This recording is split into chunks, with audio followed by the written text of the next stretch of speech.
آپ نے سب کو اکٹھا کیا اور چراغ بجھا دیا اور فرمایا کہ دیکھو انہیں صرف میں مطلوب ہوں، تم میں سے جو بھی جانا چاہتا ہے چلا جائے، میری طرف سے اجازت۔ آپ کے وفاداروں میں سعید بن عبداللہ رحمۃ اللہ علیہ رضی اللہ عنہ وہ کھڑے ہوئے، کہنے لگے میری ایک جان ہے جو قربان ہو جائے گی، کاش میری 100 جانیں ہوتی اور میں ایک ایک کر کے تیرے نام کا قربان کرتا۔ بیٹھے تھے، اونگ آ گئی، آنکھ کھلی تو ہنسنے لگے۔ حضرت زینب نے پوچھا کیوں ہنس رہے ہیں، یہ کوئی ہنسنے کا موقع ہے؟ فرمایا اللہ کا نبی خواب میں آئے ہیں، فرما رہے ہیں میرے بیٹے میں تمہیں لینے کے لیے آ چکا۔ آپ نے آگے بڑھ کر ان کو خط دکھائے۔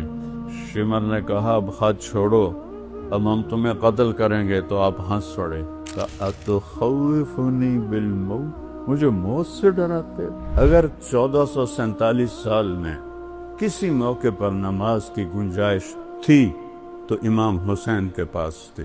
آپ نے فرمایا بھتیجے آج تیرا چچا بڑا بے بس ہے، اس گردن پہ چھری چلائی جس سے میرے نبی کے اس پہ نشان 72 دھڑ بغیر سروں کے تھے، تو انہوں نے ایسے مڑ کے دیکھا تو انہوں نے ایک مرثیہ کہا، وا محمد وا محمد، ہائے یا محمد، ہائے یا محمد۔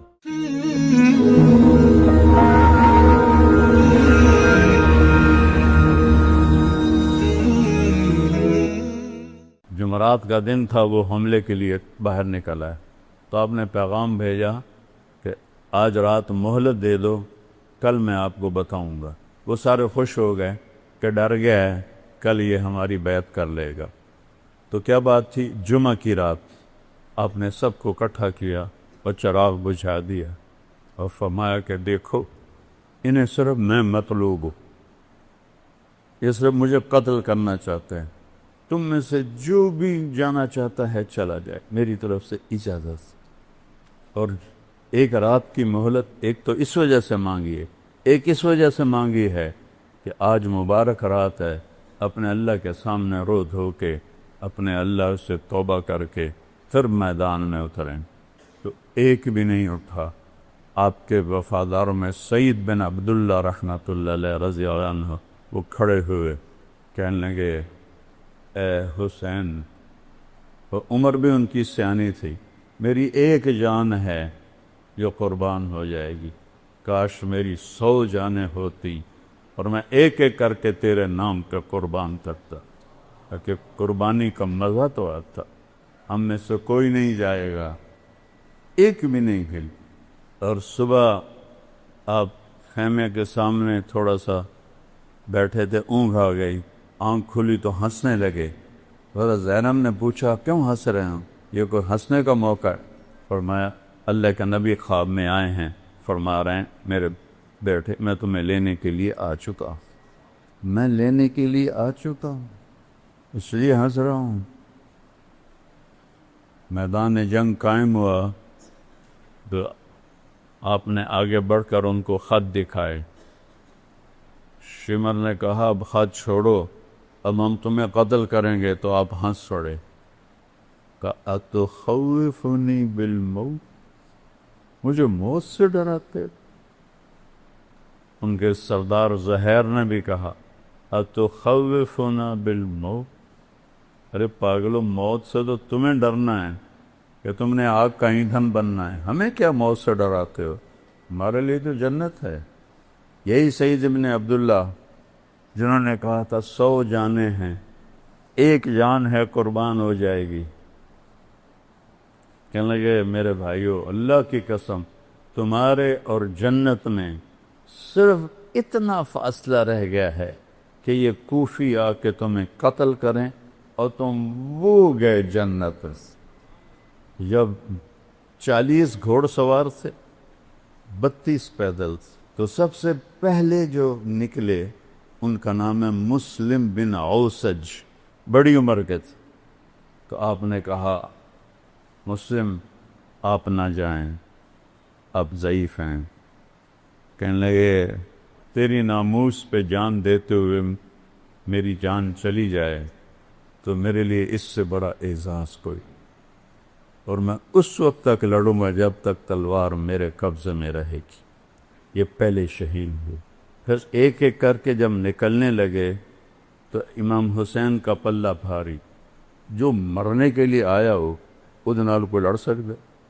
وہ ایک مارا، دوسرا مارا، تیسرا مارا، تو وہ شمر کہنے لگا ان کے سارے مر جاؤ گے، اکٹھا حملہ کرو، پہلے ان کے گھوڑے مارو۔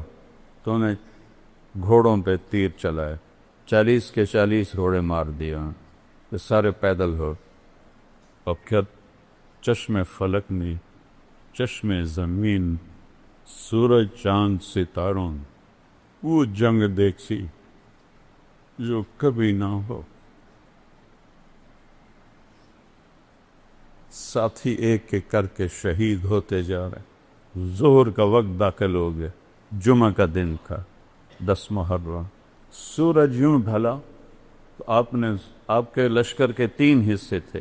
ایک ٹکڑی کے سردار تھے زہیر بن قین رضی اللہ عنہ، دوسری ٹکڑی کے سردار تھے حبیب بن مظاہر رضی اللہ عنہ، تیسری ٹکڑی درمیان میں اس کے سردار تھے عباس بن علی رضی اللہ عنہ، جن کو عباس علمدار کہتے ہیں اہل تشیع۔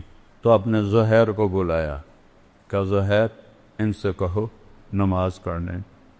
تھوڑے سے کان کھول، ایسے وقت میں نماز، اگر 1447 سال میں کسی موقع پر نماز کی گنجائش تھی تو امام حسین کے پاس تھی۔ اس خوفناک جنگ میں جب ادھر لاشیں، پورا جسم خون آلود، تیروں کی سنسناہٹ، نیزوں کی کھڑکھڑاہٹ، تلواروں کی جھنکار اور ظلم و ستم اپنے عروج پر، فرعونیت، شدادیت اپنے عروج پر، انسانی شکل میں بھیڑیے اور انسانی شکل میں کتے کھڑے ہوئے ہیں، اپنی دہڑیں نکالے ہوئے کہ کن کو چبانا ہے؟ آل رسول کو چبانا۔ آج کا دور بھی ایسا ہے، کتنے لوگ مدینے میں ننگے پاؤں چلتے ہیں۔ تو وہ پہلی صدی 61 ہجری، میرے نبی کو گئے ہوئے 50 سال ہوئے، صرف 50 سال کے بعد یہ منظر چشم فلک دیکھ رہی ہے، اور آپ کہہ رہے ہیں نماز پڑھنے دو۔ مجھے بتاؤ کوئی گنجائش ہے تمہارے لیے نماز چھوڑنے کی؟ تو کیوں نہیں پڑھتے ہو؟ کیوں چھوڑ؟ یہ سارا مجمع جب آیا ہے، جمعہ کی نماز صرف فرض ہے یا 5 نمازیں بس؟ کیوں چھوڑتے ہو نماز؟ میرے نبی نے کہا جعلت قرۃ عینی فی الصلاۃ، میری آنکھوں کی ٹھنڈک نماز۔ یا حسن حسین کو فرمایا میری آنکھوں کی ٹھنڈک حسن اور حسین، یا نماز کو فرمایا۔ اس سے حسن حسین کا مرتبہ پہچانو، کیا مرتبہ ہے۔ ہمارے دیہاتی تو کہتے ہیں جی دعا چا کرو، پڑھی نہیں جاندی، اللہ توفیق دے، پڑھی نہیں جاندی، دعا چا کرو۔ یہاں کہتے ہیں شہروں میں جی مصروفیت ہے، اس کی وجہ سے پڑھی نہیں جاتے۔ اس سے بڑی مصروفیت ہے آئندہ اس وقت سے آج تک کہ جان ہتھیلی کر اور سورج کی آگ برس رہی ہے، اکتوبر کا مہینہ ہے، روزہ محرم کا مہینہ ہے، تپتی دھوپ اور تپتی ریت میں وہ کہہ رہے ہیں نماز پڑھنی ہے۔ کیا منہ دکھائیں جب حسین کا کٹا ہوا سر آئے گا کہ نبی کی آنکھوں کی ٹھنڈک، نبی کے پھول، نبی کے سہرے، نبی کے دلارے آج کٹے سر کے ساتھ آ رہے ہیں۔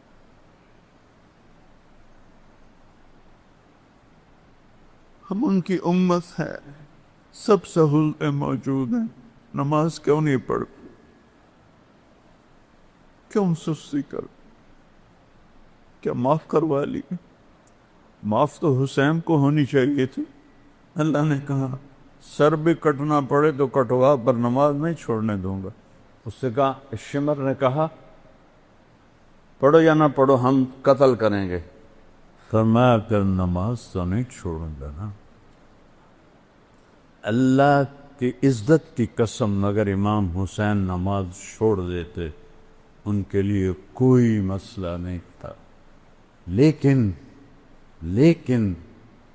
یہ نبی کے وارث، نبی کی نسل، نبی کی اولاد، انہوں نے امت کو پیغام دینا ہے، اگر چھوڑ دیتے تو پیغام ادھورا ہو جاتا، پیغام دینا ہے، نماز نہیں چھوڑنی۔ تھے ہمیں ایک تیرے معرکہ آراؤں میں، خشکیوں میں کبھی لڑتے کبھی دریاؤں میں،